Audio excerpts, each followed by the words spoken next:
Mari kita berdoa.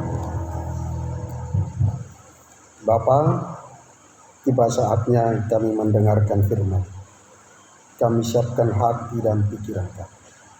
Berbicara, kuatlah kami untuk kami dapat hidup seturut dengan kehendak.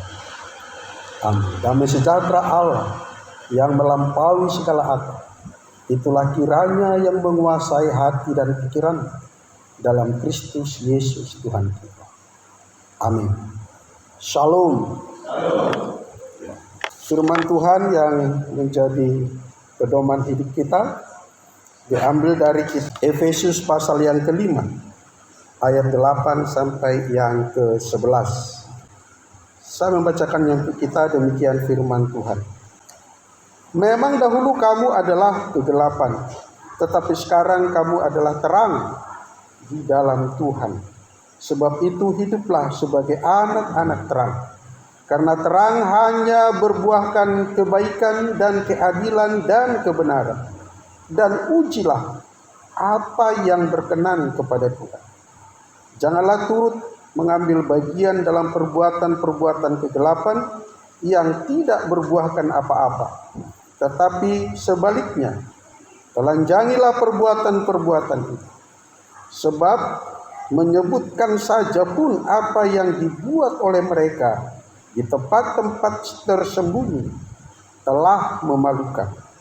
Tetapi segala sesuatu yang sudah ditelanjangi oleh terang itu menjadi nampak, sebab semua yang nampak adalah terang. Itulah sebabnya dikatakan, bangunlah hai kamu yang tidur, dan bangkitlah dari antara orang mati, dan Kristus akan bercahaya atas kamu. Demikian firman Tuhan. Firman ini ditulis oleh Rasul Paulus ya kepada jemaat di Efesus. Efesus ini kota perdagangan. Di sana ada kuil Artemis atau Dewi Diana. Dan itu masuk dulu keajaiban dunia itu ya. 7 keajaiban dunia dulu. Ya. Bisa kita bayangkan bagaimana kehidupan sosial, kehidupan moralitas masyarakat di Efesus. Karena tidak ada kekristenan, tidak ada agama, tidak ada norma yang baku. Semua manusia bebas. Dan Dewi Artemis itu adalah dewi kesuburan, dewi bulan, dewi seksual. Di sana ada jemaat Kristen tinggal di tengah-tengah masyarakat yang tidak punya norma standar. Kalau misalnya dibuat presentasi berapa orang Yahudi dan non-Yahudi yang menjadi jemaat di Efesus, pasti lebih banyak non-Yahudi. Artinya orang Kristen pertama di Efesus itu adalah orang yang berlatar belakang dari masyarakat perkotaan tadi, yang tidak pernah diikat oleh norma, oleh hukum adat. Jadi agak mirip dengan Korintus ini, jemaat di Efesus ini. Jadi jangan heran kalau jemaat mula-mula di sana tidak seperti jemaat di Yerusalem yang militan dalam menjaga kekudusan. Itu sebabnya Paulus menuliskan surat ini secara khusus kepada mereka. Apa yang kita ambil hikmah dari perikop ini? Yang pertama, Paulus menyadarkan jemaat di Efesus dan menyadarkan kita hari ini. Masyarakat kita jauh beda tapi ada persamaannya. Di sana tidak ada norma. Sekarang banyak norma, banyak agama, tapi malah seperti tidak beragama. Kita tinggal di tengah-tengah masyarakat yang beragama secara label, tetapi kualitasnya tidak beragama. Jadi hampir mirip, walaupun zaman sudah modern. Oleh sebab itu Paulus menginsafkan mereka dan kita siang ini diingatkan, hei jemaat di Efesus, hei jemaat, sadarlah, ketahuilah engkau itu sudah manusia baru. Kau itu sudah berganti status. Dulu kamu memang kegelapan, kata ayat 8 itu kan. Kamu dulu dari masyarakat itu yang tidak punya etika, yang tidak punya moral itu. Dan sekarang berkata kepada kita, memang kamu tinggal di tengah-tengah masyarakat yang beragama. Dan hampir tidak ada masyarakat Indonesia yang tidak beragama, tetapi kualitas hidupnya sama seperti tidak beragama. Tapi ketahuilah, sadarlah, kamu itu adalah manusia baru yang diperbaharui setiap hari. Kamu itu sudah beda status. Kalau dulu kamu kegelapan, sekarang kamu anak terang. Kalau dulu kamu penghuni neraka, sekarang kamu itu penghuni sorga. Kalau kamu dulu hidup tanpa norma, tanpa etika yang standar, sekarang sudah diberikan kepada kita. Inilah standar moral kita. Setiap hari Minggu kita dibacakan dasar titah. 10 hukum Tuhan setiap minggu dibacakan di depan kita. Itulah standar moral norma kita sebagai anak-anak terang. Jadi kita tidak sama lagi dahulu dengan yang sekarang. Latar belakang saya sebenarnya ateis ya. Hampir 2 tahun saya ateis. Opung saya dulu itu Parmalim. Nah, Parmalim agama Batak ya.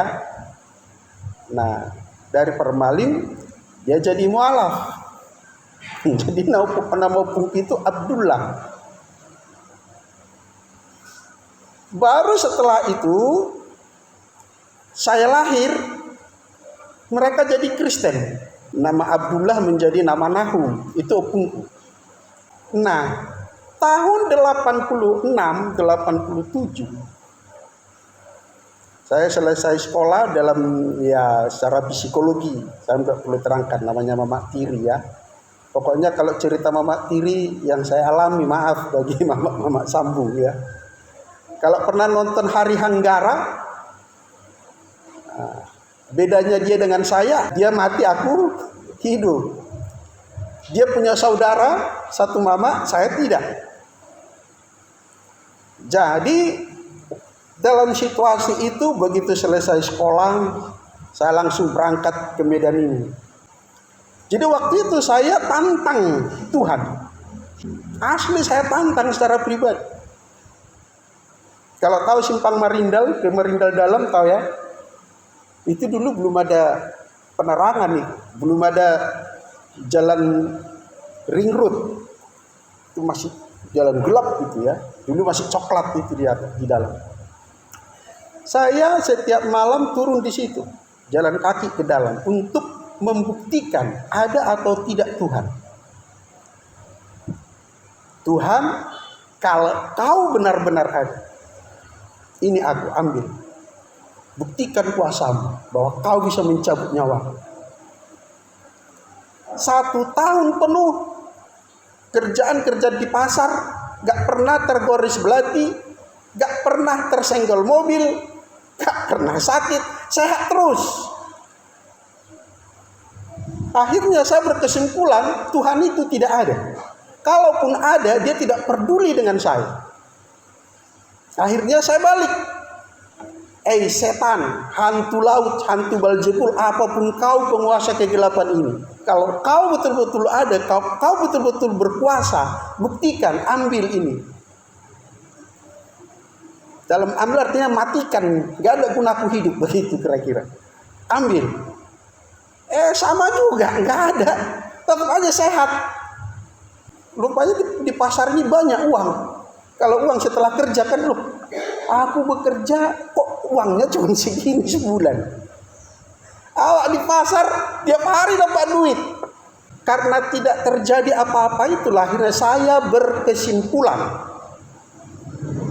tidak ada Tuhan, tidak ada setan. Itu hanya ilusi manusia. Aku ada karena mama dan bapakku menikah.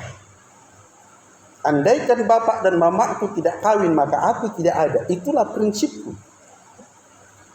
Sampai tahun 90, di tempat yang sama, bulan Desember, yang biasanya aku jalan sendiri, hari itu saya berjalan berdua malam itu. Tiba-tiba seperti apa nih, berinding ya. Kepala sebesar tong. Rasanya busuk. Ini ulat semua. Semua ulat perasaanku. Saya buangin ulatnya. Anehnya kami nggak lari. Kami tetap di situ. Temanku warga Sinaga. Merah wo katanya. Dia melihat aku merah, aku melihat aku busuk. Sampai saat itu saya belum sadar itu apa. Ya, biasanya itu, yang berinding itu biasa. Malamnya mungkin sekitar jam 2, jam 3, habis main judi, karena kebiasaan main judi. Ada suara, aku udah tidur. Duluan habis, duitku udah habis duluan. Tulus pergi ke Sungai Brombang, jumpai tante. Kuat kali suara itu jelas, kedengaran. Maka aku bangun dari kamarku, tengok ke ruang tamu, kawan-kawan masih asik main judi. Tidur lagi. Kembali lagi suara itu. Tulus pergi ke Sungai Brombang, jumpai tante. Bangun lagi, nggak ada orang. Tidur lagi.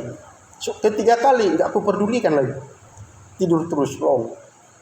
Nah anehnya, dulu kan masih dunia kegelapan ya.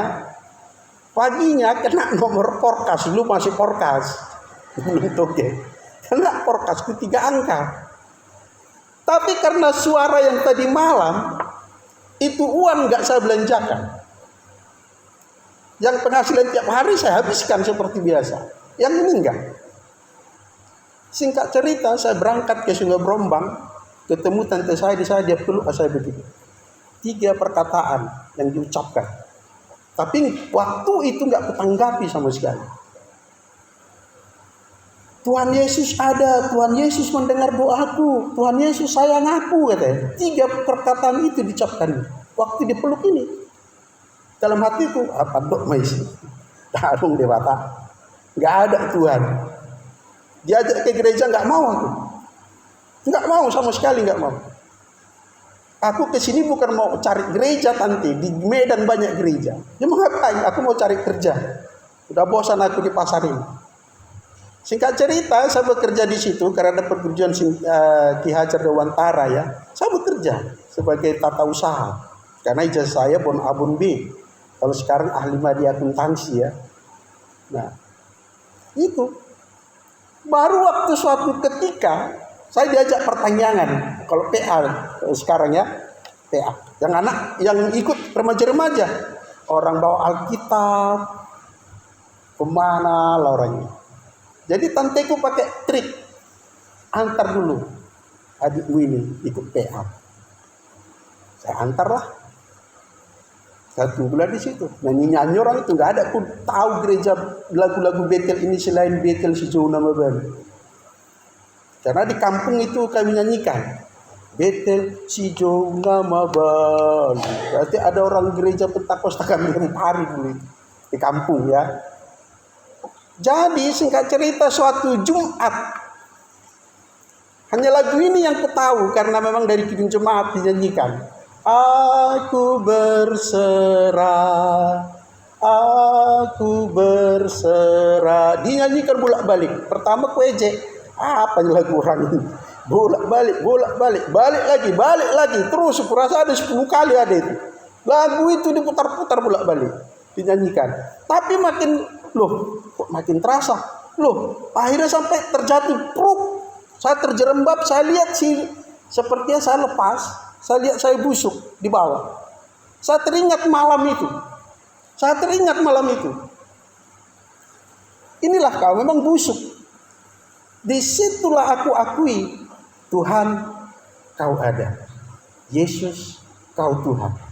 Yesus Tuhan. Yesus Tuhan. Itu saya tidak lupa perkataannya. Saya tersadar ucapan itu masih keluar. Yesus Tuhan. Saudara pendekasi Tuhan, ini hanya sebagai kesaksian saya. Mungkin saudara punya kesaksian sendiri bagaimana berjumpa dengan Tuhan secara pribadi. Manusia baru bukan sekedar ganti casing, ganti nama, pindah agama, bukan. Manusia baru ada perjumpaan secara pribadi dengan Tuhan, di mana kita meninggalkan manusia lama menjadi manusia yang sungguh-sungguh baru, karakter yang baru. Saya masih ingat waktu itu, saya sangat anti nonton TV. Setelah pertemuan dengan Tuhan, semua dosa, pokoknya semua dosa. Baca Alkitab terus, nonton TV dosa, semua dosa. Karena memang masih bayi rohani ya, masih bayi rohani. Saya baca sampai saat ini saya nggak makan darah loh. Dan saya tidak pernah undang jemaat jangan makan darah dosa, enggak. Itu keputusan saya pribadi. Karena saya baca. Itulah karakter yang baru. Semalam saya melayani seorang bapak, curhat tentang rumah tangganya. Mereka tinggal berdua, anaknya hanya satu, sudah menikah. Pekerjaan suami istri bagus. Paromennya notaris.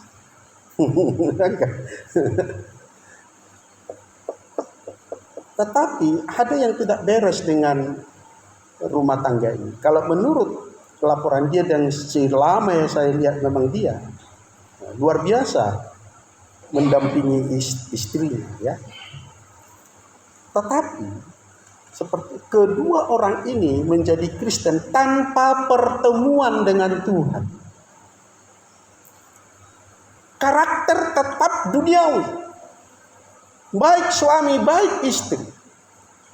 Sampai sudah setua, sudah mau pensiun, ribut terus. Anak cuma satu. Kalau versi suami tentu udah pasti istrinya lah yang salah, ya kan gitu. Dari istrinya suaminya lah yang salah. Nah ini yang kita tidak sadari sebagai orang-orang Kristen. Jemaat Kristen, kau itu manusia baru, karaktermu seharusnya sudah yang baru, yang lama sudah berlalu. Itu yang pertama. Yang kedua, kalau kita sudah menjadi Kristen, sudah menjadi ikut Yesus, jemaat Efesus, hasilkan buah bagi Kristus. Jangan ikuti lagi cara pola hidup yang lama. Hasilkan buah sesederhana apapun itu yang kalau itu engkau tahu berkenan kepada Tuhan, kerjakan, lakukan. Seenak apapun itu, seuntung apapun itu, kalau engkau tahu itu bukan kehendak Tuhan, stop, jangan kerjakan, jangan lakukan. Hasilkan buah bagi Kristus, bukan sekedar ikut kebaktian, bukan sekedar melihat mujizat-mujizat. Saya perokok berat dulu ya, namanya pun dibesarkan alam, besar di atas kerbau. Masih anak-anak dulu sekolah aja ada, dulu kan pusuk ya, yang pakai tembakau itu. Nah itu perokok berat. Tahun 90 itu saya berhenti. Saya baca buku di rumah pendeta yang saya bilang tadi. Saya baca buku Catherine Kuhlman, penginjil. Di buku itu ada tertulis begini. Seorang gadis naik ke atas altar membawa rokok. Sambil meletakkan rokok itu di atas mimbar, dia minta kepada pendeta ini, tolong doakan saya supaya berhenti merokok. Tetapi penginjil ini berkata kepada si perempuan, stop, itu bukan tempat sampah. Dia tidak izinkan rokok diletakkan di atas mimbar. Waktu itu saya baca buku ini sedang merokok. Rokok Surya 16 baru satu diambil, 15 lagi di kantong. Ini serius ini ya. Kalau secara manusia pasti susah menghasilkan buah pertobatan. Karena kita kedagingan kita punya keinginan itu sangat mendesak, sangat menggoda. Maka engkau kalau mau menghasilkan buah bagi Kristus, jangan harapkan dagingmu menghasilkan itu, tidak akan. Karena daging ini adalah kebinasaan. Begitu saya baca, sepertinya ini bicara ke saya. Rokok di kantong. Itu bukan tempat sampah, itu tempat firman Tuhan. Saya baca lanjut. Pendeta ini menunjuk tempat sampah. Tempat sampah itu sambil menunjuk tong sampah. Suara itu jelas. Cengeng kau ya. Itu kan cuman buku. Baca aja lanjut. Ku baca lanjut balik ke atas. Itu bukan tempat sampah, itu tempat firman Tuhan. Tempat sampah di situ. Saya berpikir, maksud kau mau kau buang ini 15 batang lagi nih. Tapi setiap saya baca lanjut ke bawah, balik lagi, terus seperti bersuara kepada saya, itu bukan tempat sampah, itu tempat firman Tuhan. Tempat sampah di situ. Di situ saya ambil keputusan, saudaraku, saya ambil rokoknya, saya remas, buang. Pekerjaan Roh Kudus. 3-4 hari kemudian, saya beli lemon. Saya beli lemon 75, nggak ada baliknya, rokok 1 gudang garam. Saya lupa tentang bahwa sudah berhenti merokok. Saya hisap, aku kan udah berhenti merokok. Ya habiskanlah 1 batang aja gitu. Jelas loh peperangan. Saya hisap, memang rasa rokok itu nggak senikmat sebelumnya, nggak ada lagi enaknya. Tapi suara itu sayang, habiskanlah 1 batang aja. Saya hisap lagi, hambar juga. Itulah rokok saya yang terakhir. Selesai. Bapak-bapak, sudah berapa orang yang mencoba berhenti merokok? Saya ingat dulu pertama di sini masih banyak merokok. Pengerja. Tapi sekarang puji Tuhan. Sebab pun nggak ada lagi. Berapa banyak orang mencoba, hanya sederhana kan, merokok. Berhenti seminggu kumat lagi kan. Berhenti sebulan kumat lagi. Kenapa? Karena kekuatanmu yang kau kerjakan. Bukan Roh Kudus yang menghasilkan buah dari. Kalau Roh Kudus yang mengerjakan, itulah dia. Berhasil, gak susah. Kau manusia baru. Kau tidak sama lagi dengan dunia ini. Bisa kita tinggal di lingkungan yang sama. Bekerja di kantor yang sama. Tapi kualitas hidup kita, tujuan hidup kita sudah berbeda. Kita ini manusia baru yang diperbaharui setiap hari. Maka harus menghasilkan buah bagi Kristus. Dan yang ketiga, saudara yang dikasihi Tuhan, yang disampaikan Paulus kepada kita, kepada jemaat Efesus. Kalau sudah berteman dengan Yesus, itu menjadi musuhnya iblis. Titik. Kita ini seterunya kuasa kegelapan. Siapapun Anda. Kita ini lawannya setan. Maka dengan segala cara dia akan lakukan supaya engkau jatuh dalam dosa. Supaya engkau meninggalkan Yesus. Itu tugasnya. 24 jam tak ada istirahatnya. Tujuannya supaya engkau tinggalkan Yesus. Ikut Yesus tidak ada di antara keduanya, saudara. Gak ada. Setengah Yesus, setengah setan. Gak bisa. Itu artinya kau setan, titik. Kalau tidak ikut Yesus, ya ikut setan, titik, nggak ada diantaranya. Dan jangan pula kau, bapak ibu, saudaraku, jangan pula berpikir, aku mau mencoba menjadi mediator diantara kedua tokoh ini. Anda mau mendamaikan Yesus dengan iblis? Gitu? Ada aliran seperti itu. Pemuja setan, doa Bapa kami itu dipakai.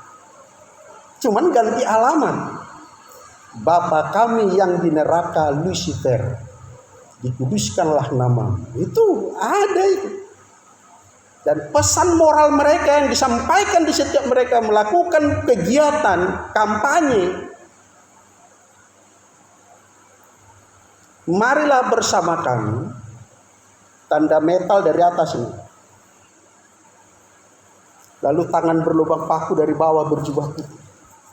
Bersama. Marilah ikut bersama kami sebab setan dan Tuhan sudah berdamai. Hati-hati. Dan sekarang ini sudah ada di Indonesia. Menyebut dirinya gereja tapi yang dipuja setan. Kenapa? Mereka mencoba menjadi mediator juru damai antara Tuhan dengan setan. Gak ada itu. Gak ada itu. Begitu engkau percaya dalam hati, mengaku dengan mulut Yesus adalah Tuhan, namamu ditulis dalam kitab kehidupan, dan sejak saat itu engkau menjadi musuh, menjadi seteru bagi iblis. Titik. Ikut Tuhan gak ada kompromi dengan iblis. Coba lihat tokoh-tokoh Alkitab. Kalau dosa tetap dosa. Daud berzinah enggak? Berzinah ya. Salomo berzinah. Abraham berzinah. Yakub berzinah. Berzinah semua. Lalu karena mereka tokoh Alkitab, maka itu tidak dosa. Karena mereka punya hak istimewa. Wow, gak ada itu. Siapapun pelakunya, Abraham pun disebut berdosa. Jangankan Daud, jangankan Salomo. Gak ada kompromi. Titah ke-7, jangan berzina kecuali sama-sama suka. Ada enggak? Enggak ada itu. Ada komanya? Enggak ada. Yesus malah lebih parah lagi. Yesus bilang apa?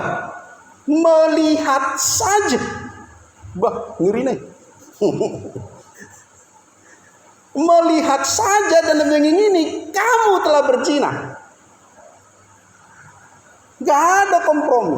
Pokoknya begitu kau ambil keputusan ikut Yesus, ketahuilah kau itu seterunya iblis. Saya punya pengalaman begini. Karena saya jarang pulang ke rumah bapak, orang tuaku ya. Satu ketika orang tuaku kena kecelakaan.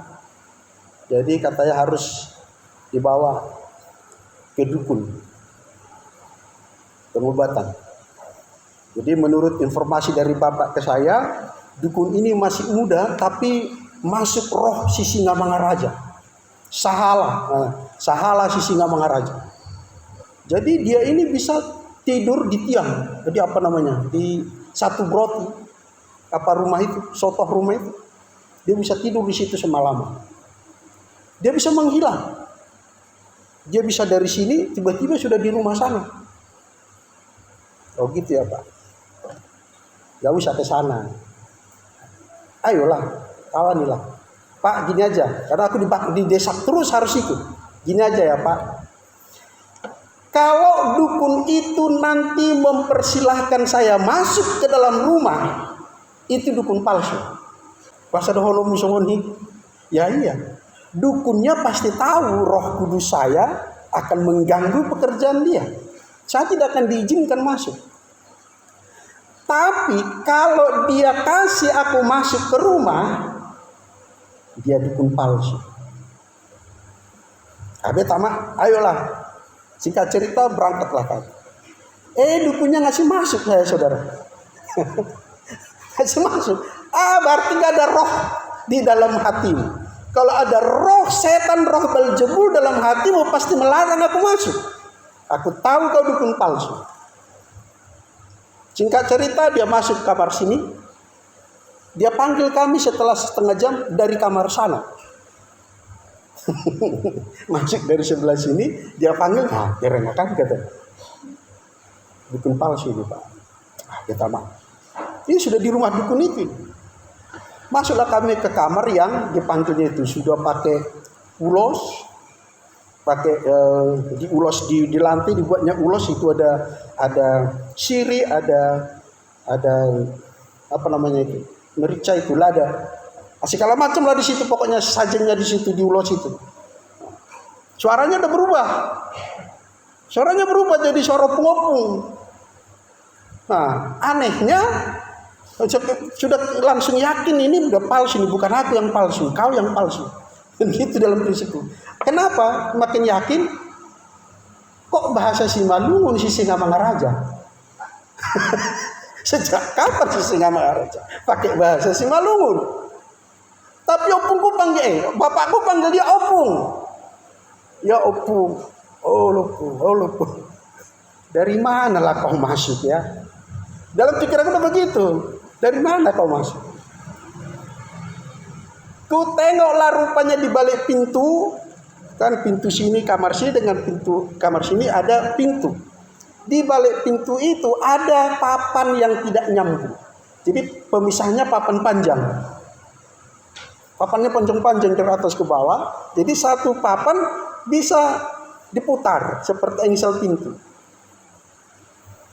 Jadi dia cakap-cakap di situ udah mulai keringatan memang dukunnya. Colek bapak. Nah, tengok ini. Marah, bapak aku marah. Bapak yang marah.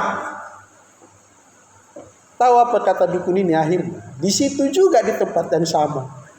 Ampun bapak, ampun tulang. Asadong do uang kuliah. Supaya dia masih mahasiswa di Nomensen. Anak mahasiswa Nomensen sudah nyamar jadi dukun, berhasil menipu bapakku. Tapi aku nggak bisa ditipu. Kenapa?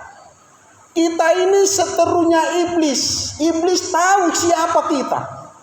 Sebabnya kalau karena gangguan roh jahat, begitu kita datang berdoa, roh jahatnya wajib pergi. Ayo coba cari di muka bumi ini. Dengan nama siapa, dengan nabi apa, dengan Allah mana yang setan terbirit-birit kalau disebut namanya selain nama Yesus? Ada enggak? Tidak ada. Coba sebutkan satu nabi. Dalam nama Nabi Abraham, keluar. Apa kau ditunjangi? Hanya nama Yesus.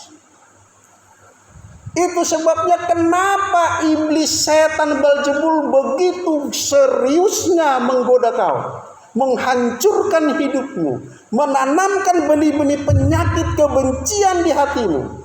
Karena engkau musuhnya, dia tidak bisa melawan Yesus, maka dia melawanmu. Dia tidak bisa menggoda Yesus, maka dia menggodai kau, menggodai kita. Sadarlah. Itu sebabnya saya rindu kita baca ayat 10, 11 dan 14. Bangunlah katanya. Dan 1, 2 ya. Dan ujilah apa yang berkenan kepada Tuhan. Janganlah turut mengambil bagian dalam perbuatan-perbuatan kegelapan yang tidak membuahkan apa-apa, tetapi sebaliknya telanjangilah perbuatan-perbuatan itu. 14. Itulah 2 ya. Itulah sebabnya dikatakan, bangunlah, hai kamu yang tidur, dan bangkitlah di antara orang mati, dan Kristus akan bercahaya atas kamu. Wow, luar biasa ini. Ini keistimewaan kita jadi pengikut Yesus, saudara. Kan keistimewaan orang yang beragama Kristen, bedakan itu. Apa keistimewaan orang beragama Kristen? Gak ada istimewaannya, sama itu. Semua agama sama-sama. Agama itu adalah wadah orang untuk menyembah Allahnya. Tapi pengikut Kristus, en Kristo, Kristen sebagai hakikatnya, Yesus ada di dalam saya ada di dalam Yesus. Itulah makna baptisan kita. Kadang-kadang orang ribut masalah diselamkan. Baptisan itu harus diselam ya. Kalau nggak diselam nggak sah. Emang ada baptisan yang tidak diselam? Ada. Gereja-gereja Lutheran nggak diselam. Siapa bilang? Mereka hanya dipercik. Itu kan airnya yang dipercik. Ini pahami nih baik-baik. Namanya bapto, selam, celup, tenggelam, kubur. Jadi kalau kita balik tanya ke mereka, di mana tertulis dibaptis dalam kolam? Ada enggak? Dibaptis ke dalam air, ada enggak? Dibaptis ke dalam sungai, dibaptis ke dalam danau, enggak ada. Baptis itu diselamkan kemana? Diselamkan ke dalam nama Bapa dan Putra dan Roh Kudus. Saya ada dibenamkan kepada Allah sehingga Allah ada di dalam saya. Itulah makna persekutuan kekristenan kita. Makanya kita ini seteru kegelapan. Mengucapkannya saja pun jangan. 10 itu sangat tegas ya. Ujilah. Yang disuruh uji apa? Pekerjaan apa yang disuruh uji? Pekerjaan iblis. Coba baca pekerjaan apa itu? Dan ujilah apa yang berkenan kepada Tuhan. Pekerjaan Tuhan atau pekerjaan iblis itu? Pekerjaan Tuhan. Kau disuruh menguji hal apa yang berkenan kepada Tuhan. Kalau mencuri itu dosa, siapapun tahu, gak perlu kau uji itu. Dia memang mencuri, titik. Jangan mengucapkan saksi dusta kecuali karena kebaikan. Ada? Gak ada kan? Tapi kadang-kadang itulah ujilah hal yang berkenan kepada Tuhan. Berbohong asal jangan ketahuan. Itukah? Itulah liciknya iblis. Sampai manusia itu tidak tahu kalau dia sudah jatuh dalam dosa. Makanya disuruh ujilah hal yang berkenan kepada Tuhan. Yang kelihatan seolah-olah sama perintah kehendak Tuhan. Padahal tidak. Waspada. Kalau kemanusiaan kita yang kita andalkan untuk menghasilkan itu enggak akan berhasil. Epistel kita sangat jelas menggambarkan itu pada kita siang ini. Dalam epistel, Samuel disuruh mengurapi Daud menjadi raja. Itu bukan pekerjaan yang gampang. Tantangan pertama tadi dari siapa? Saul kan? Nanti kalau ketahuan aku akan disembelih. Tuhan ngajari Samuel ngapain? Bawalah lembu. Buatlah kurban. Lewat semua anak Daud, anak-anak Isai. Samuel sudah tertarik dengan anak yang paling besar. Ini beda-beda tipis dengan Saul gantengnya ini. Perawakannya, mantap ini. Inilah kurasa dia. Bukan. Tugas Samuel berat. Dia harus mengurapi anak Isai menjadi raja. Saul tadi sudah teratasi. Ternyata semua yang lewat, gak ada satupun. Kalau Samuel tidak punya roh Tuhan, kalau Samuel berteologi menurut yang dia tahu, karena dia mungkin doktor teologi kalau sekarang, dia akan pulang dengan hasil kosong. Tetapi saudara yang dikasihi Tuhan, karena Samuel punya roh Tuhan, roh Tuhan itu bersuara kepadanya, dan dia mendengarkan suara Roh Kudus itu. Awas, dia mendengarkan suara Roh Kudus itu. Kali-kali aku sampaikan kepada kita, kalau kita berdoa, bukan karena lancar panjang lebar, tidak. Bukan mengatakan gak boleh panjang-panjang, silakan semalaman kau berdoa, silakan. Tapi yang utama adalah kau menikmati kehadiran Roh Kudus dalam kau bersaat teduh. Kau bersaat teduh, kau merasakan keteduhan spiritual di kaki Yesus. Ada Roh Tuhan kau rasakan hadir di sana. Dia pasti berkata sesuatu kepadamu. Gak mungkin diam saja. Sama seperti Samuel ini. Sulit secara manusia. Tidak bisa. Tidak masuk akal. Gagal. Gak ada orangnya. Tapi Tuhan tahu tidak? Tahu. Sulit bagi Samuel, sulit. Tapi bersama Tuhan sulit enggak? Enggak. Masih ada enggak anakmu yang lain? Nah, coba. Logikanya jalan bukan tidak jalan. Tuhan suruh saya ke Isai. Anak Isai mau kuurapi jadi raja. Sudah lewat semua. Nah, apa Tuhan salah? Tidak mungkin. Makanya timbul. Jangan-jangan masih ada anaknya yang lain. Ada enggak anakmu yang lain? Ada. Panggil. Kita tidak akan mulai makan siang ini sebelum anakmu itu nyampe di sini. Sekali lagi. Bukan masalah Daud yang kuapakan di sini, tapi Samuel dalam pekerjaan itu. Kalau secara manusia menghasilkan buah bagi Kristus, menjadi seteru kuasa kegelapan, tidak mungkin kita bisa.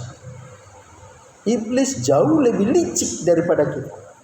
Sepintar-pintarnya kita berbohong, menipu, spekulasi, setan lebih licik. Oleh sebab itu dia menekankan kepada kita, bangunlah. Bukan kita bangun dari tidur. Roh kita, spiritual kita, bangunlah. Roh Kudus tidak jauh daripadamu. Roh Kudus itu ada di dalam dirimu. Dengarkan dia. Hanya dengan demikian engkau bisa mengalahkan kuasa kegelapan.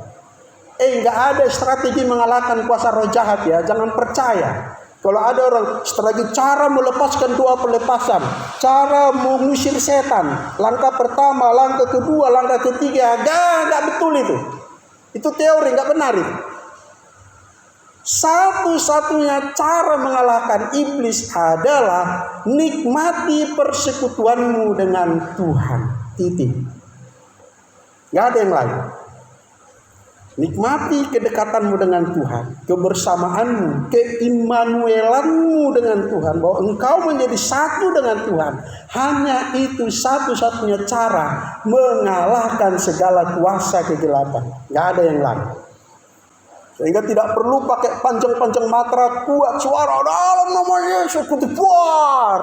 Gak ada. Kau cukup datang saja, begitu roh jahat tahu dia langsung minggir itu.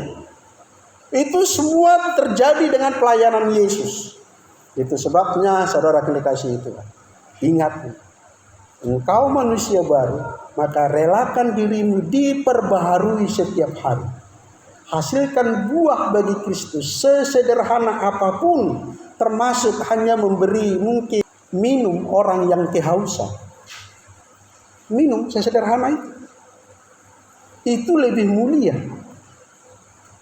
daripada memberi persembahan ke gereja tapi hasil tipu-tipu. Lakukanlah sesuatu untuk Tuhan, dan engkau akan berhasil mengalahkan segala kelicikan iblis jika engkau menikmati persekutuanmu dengan Tuhan. Tapi kalau engkau tidak menikmatinya, engkau akan menjadi seperti Hawa. Begitu menjauh dari Tuhan, digoda iblis, jatuh dalam dosa. Karena iblis itu licik. Tapi ketahuilah, segala kelicikan iblis ditelanjangi oleh kuasa roh Tuhan yang ada pada kita. Roh Tuhan Yesus jauh lebih besar dari segala roh yang ada di dalam dunia ini. Amin. Mari kita berdoa. Tuhan Allah kami telah mendengarkan firman-Mu ya dan amin. Kami berdoa supaya kuasa roh-Mu berlaku atas kami selama-lamanya. Roh yang pernah hinggap kepada Daud menjadi bersekutu, menyatu dengan kami hari ini dan selama-lamanya. Sehingga kami menjadi anak-anak terang yang menghasilkan buah, yang mengalahkan segala bentuk kelicikan dan pekerjaan setan kuasa kegelapan.